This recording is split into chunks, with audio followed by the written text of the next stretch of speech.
araw sa inyo mga bata. Sa araw na ito, ang ating pag-aralan at kwento ay manggagaling sa 2 Timothy chapter 1 verse 5 and 2 Timothy chapter 3 verse 15 hanggang 16. At mula dito, pagtuunan natin ng pansin na tayo ay inaasahan, igalang ang ating mga magulang at pahalagahan ang kanilang mga aral.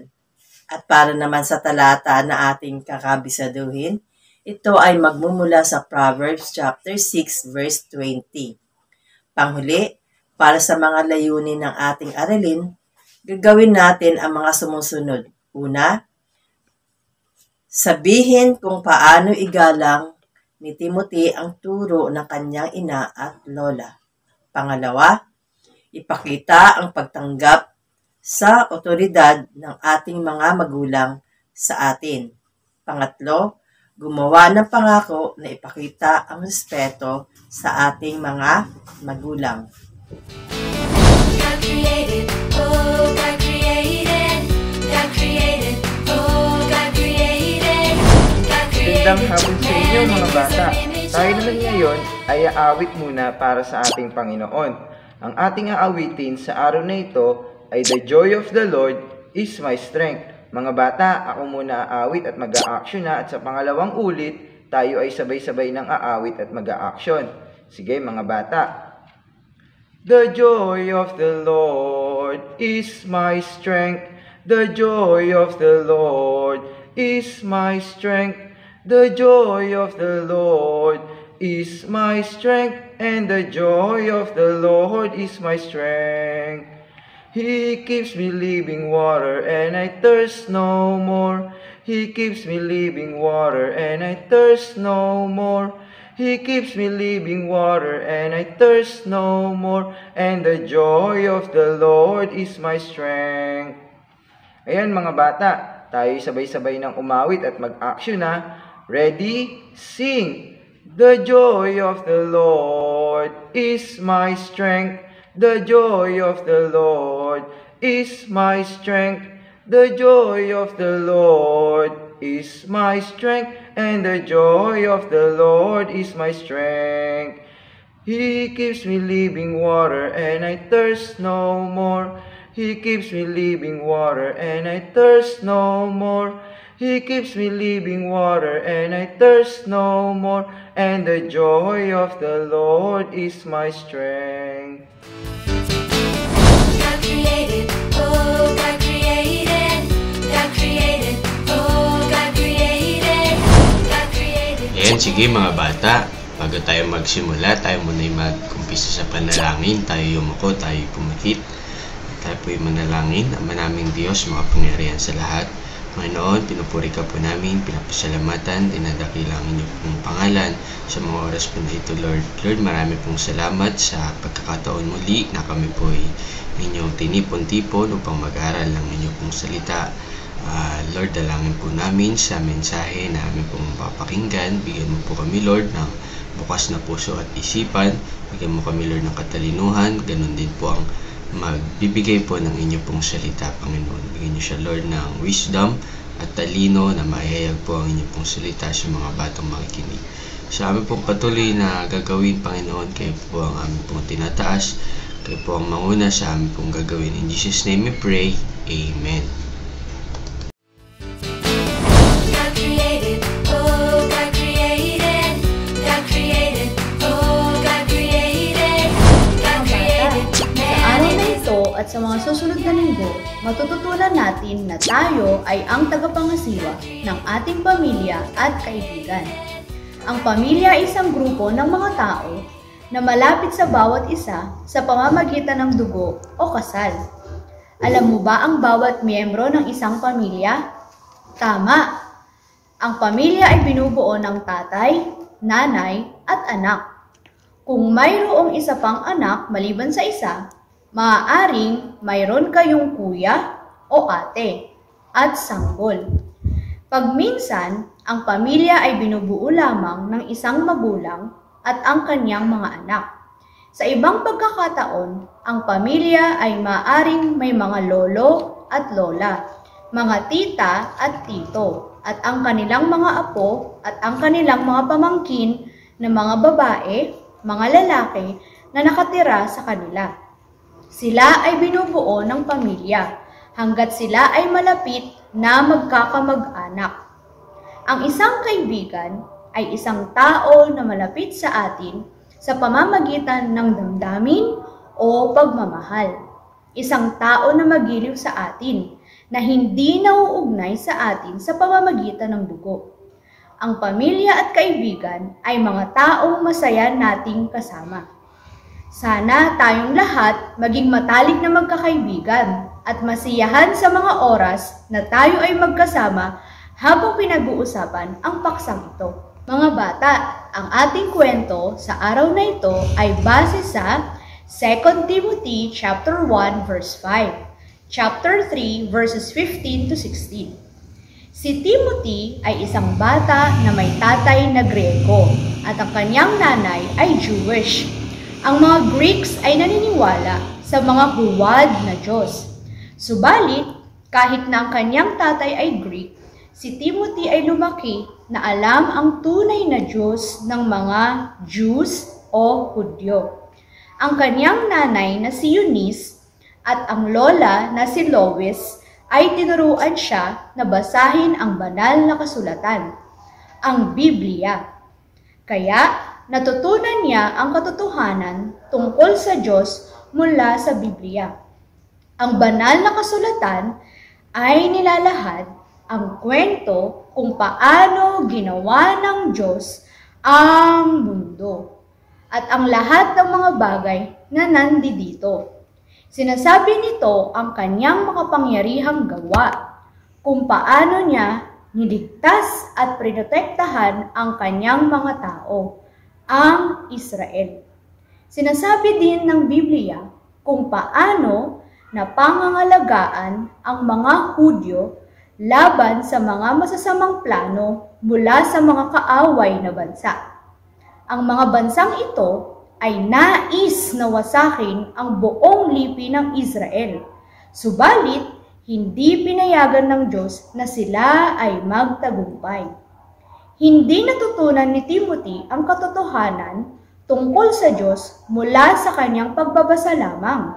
Bagkus, ang kanyang ina na si Eunice at lola na si Lois, parehong mga Hudyo, ay tinuruan siya ng mga ito. Anag nila sa kanya ang mga nakasulat sa banal na kasulatan. Natutunan niya na ang Diyos ay nangako ng isang tagapagligtas. Mula sa kanyang pagkabata, si Timothy ay lagi niya nang iniisip ang kanyang tagapagligtas. Sinasabi sa kanya na ang tagapagligtas ay darating para sa kanya at sa kanilang magiging hari. Sa bandang huli, natutunan niya na ang tagapagligtas ay si Jesus. Bagaman siya ay namatay sa krus, siya ay nabuhay muli mula sa patay at bumalik sa langit, na may pangakong siya ay babalik, gagawing bago ang mga bagay. Naniwala si Timothy kay Jesus dahil nakita niya ang klase ng pananampalataya ng kanyang ina at lola. Siya ay naging disipulo at tagasunod ni Hesukristo. Siya ay naging hari ng kanyang buhay. Noong si Timothy ay lumaki na at naging binata, nakilala niya ang isang lalaki na ang pangalan ay Paul. Siya ay apostol o isang tao na ipinadala para mangaral tungkol kay Jesus sa ibang tao. Siya ay misyonaryo na naglalakbay sa bawat lugar at binabahagi sa mga tao ang tungkol sa mabuting balita ni Hesukristo. Si Paul ay dumating sa Listra kung saan nakatira si Timothy. Si Timothy ay naging kasama ni Paul at may kasama din sila na misyonaryo na ang pangalan ay Silas. Sila ay pumunta sa bawat mga bayan para mapagtibay ang mga naniwala kay Jesus. Ito ay mababasa sa Book of Acts, chapter 16, verses 1 and 5. At ipinangaral ang mabuting balita sa mga tao. Ang mga Kristiyano ay dumami.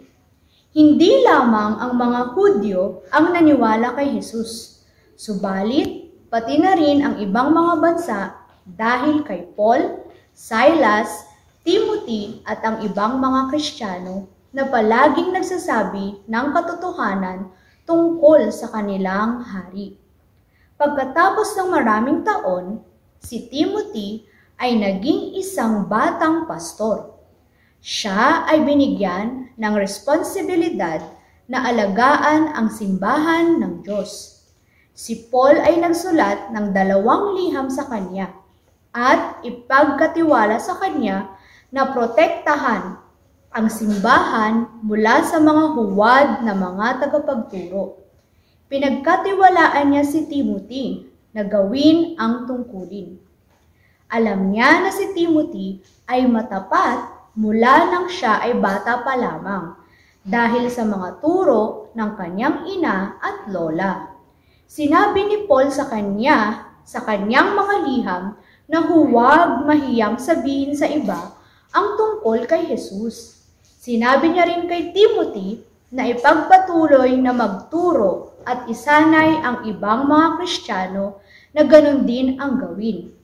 Iningatan ni Timothy ang katotohanan tungkol sa Diyos sa kanyang buhay, tulad ng itinuro sa kanya ng kanyang ina at lola.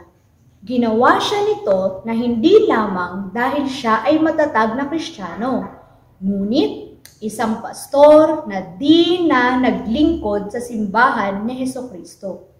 Mga bata, paano natutunan ni Timothy ang tungkol sa tunay na Diyos? Tinuruan siya ng kanyang ina at lola na basahin ang banal na kasulatan, ang Biblia. Paano siya tumugon sa mabuting balita tungkol kay Jesus? Siya ay naging tagasunod ni Kristo. Paano niya binigyan ng karangalan ang mga turo ng kanyang ina at lola? Sinunod niya at iningatan ang mga ito buong buhay niya. Paano ito nakaapekto sa kanyang buhay? Siya ay naging matatag na Kristiyano at pastor. God created, oh God created, God created, oh God created, God created. Mga bata, ang Diyos ay biniyayaan ng bawat isa sa inyo ng pamilya. Ang iba sa inyo ay may tatay at nanay, gayon din binigyan kayo ng mga kapatid. Ang iba ay lumaki sa kanilang mga lolo at lola, mga tito at mga tita, o ibang mga nakatatanda na nag-alaga sa kanila at tumayong magulang sa kanila. Paano nyo ba dapat tratuhin ang inyong mga magulang? Tama, dapat natin silang parangalan at kilalanin na sila ay may otoridad sa atin. Dapat natin silang mahalin at igalang. Maipapakita natin ang ating paggalang sa pamamagitan ng ating pagsunod sa kanila. Sa ating kwento, si Timothy ay iningatan ng katotohanan na natutunan niya mula sa kanyang ina at lola. Ito ay kanyang paraan para maipakita sa kanila ang pagmamahal at respeto. Naalala niyo ba ang isa sa mga katotohanan tungkol sa Diyos na sinabi sa inyo ng inyong mga magulang? Pwede ba nating ibahagi ang katotohanan ito sa buong klase? Ang mga magulang ay tinuturuan ng kanilang mga anak para gabayan sila patungo sa magandang buhay. Si Timothy ay sinunod ang sinabi ng kanyang nanay sa kanya, at ito ay ginabayan siya sa lahat ng parte ng kanyang buhay. Paano ka dapat tumugon kapag itinuwid ka ng iyong mga magulang? Ano ang mangyayari kapag sinuway mo ang iyong mga magulang? Ano ang mangyayari kapag sinunod mo sila?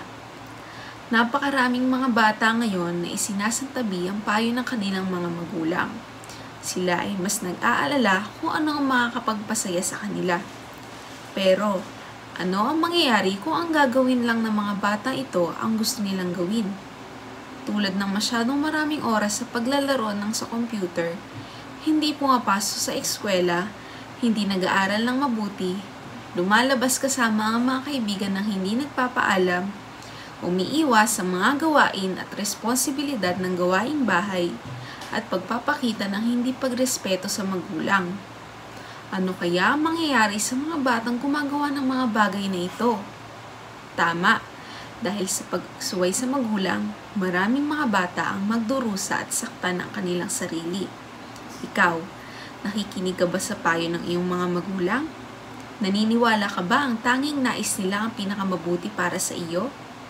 Tinatanggap mo ba na sila ay may karapatan na magturo at magbigay o hindi ng permiso sa iyo?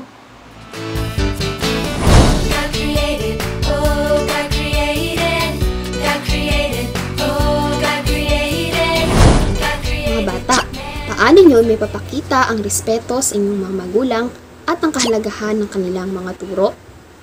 Dito sa ating screen ay ilan sa mga hakbang upang may pakita natin ang respeto natin sa ating mga magulang. Una, magsanay na sundin agad ang magulang. Ito ay bubuo ng magandang kaulagayan na maagap na pagsunod. Huwag ipagsawalang bahala ang kanilang mga salita o kaya maghintay ng iba pa nilang mga utos. Pangalawa, makinig sa payo ng inyong mga magulang. Panatilihin ang mga ito sa iyong puso at isipan at sundin sila. Pangatlo, alalahanin na humingi ng permiso bago umalis kasama ang iyong mga kaibigan. Kailangan malaman ng iyong mga magulang kung saan ka pupunta para makapunta sila agad at ikaw ay tulungan kung sakaling kailangan mo ang kanilang tulong.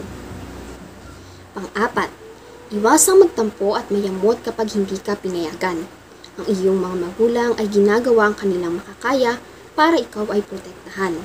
At pag minsan ang hindi nila pagpayag ay sa kadahilan ng ayaw nila na ikaw ay sumali sa mga aktibidad na sa tingin nila ay hindi maganda para sa iyo. Pang-lima, sumama sa kanila sa simbahan at pagsamba. Kung ang iba sa inyo ng mga magulang ay hindi pa tagasunod ni Jesus, anyayahan niyo ang inyong mga magulang sa simbahan. Pang-anim, manalangin kasama ang inyong mga magulang at hilingin sa kanila na ipaliwanag ang Biblia sa inyo. At panghuli, kausapin sila tungkol sa inyong natutunan mula sa Sunday School at kung paano nyo magagamit ang inyong natutunan sa inyong mga tahanan. God created, oh God created, God created, oh God created. Magandang hapon mga bata. Mga bata, tayo naman ngayon ay dumako sa ating life verse. Ito ay matatagpuan sa Proverbs 6 verse 20. At sinasabi dito, "My son, keep thy father's commandment and forsake not the law of thy mother." Mga bata, ang ating Bible verse sa araw na ito ay sinasabi sa atin na sundin ang mga aral ng ating mga magulang. Ang kanilang mga tagubilin ay gabay sa atin sa pamumuhay ng maayos. Ang mga batang sumusunod sa kanilang mga magulang ay gumagawa ng matalinong mga pagpipilian at tinatamasa ang mga pagpapala ng Diyos. Itago natin ang katotohanan ito sa ating mga puso, tulad ng ginawa ni Timothy. Ngayon, basahin natin ang sabay-sabay at malakas ang ating life verse. Proverbs 6 verse 20. "My son, keep thy father's commandment and forsake not the law of thy mother." Isa pa mga bata, handa, basa. Proverbs 6 verse 20. "My son, keep thy father's commandment and forsake not the law of thy mother." God created, oh God created, God created, oh God created. Tayo naman ngayon ay dumako sa pagbibigay ng ating mga kaloob. Mga bata, maraming pamilya sa ating komunidad na hindi pa nakakakilala sa Panginoong Hesukristo. Maaari nating ipaalam sa kanila ang tungkol sa pag-ibig ng Diyos sa pamamagitan ng ating mga handog.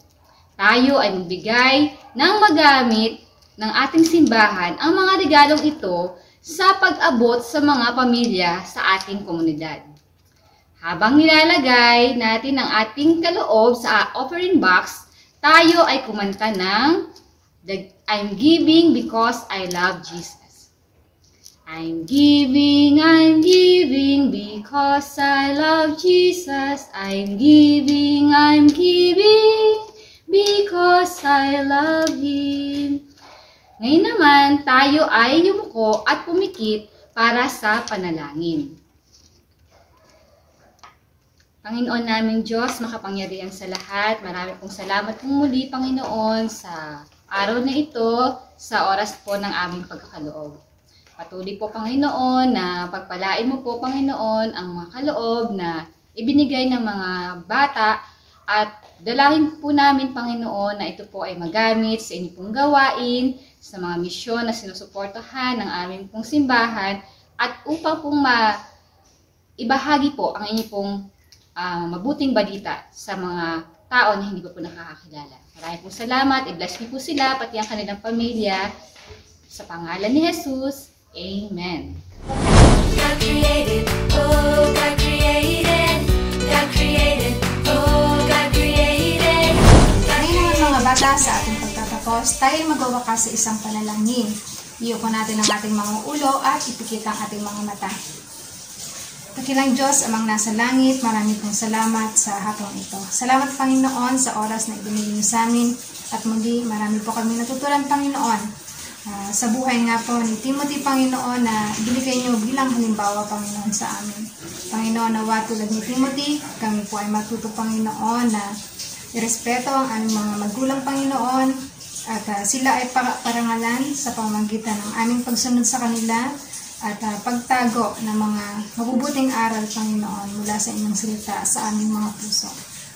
Marami pong salamat, Panginoon, sa aral na yan at salamat po sa inyong paggabay sa hapong ito. Kayo po ang maitaas at ito po ang aming dalangin sa matamis sa pangalan ni Jesus. Amen. God made the earth.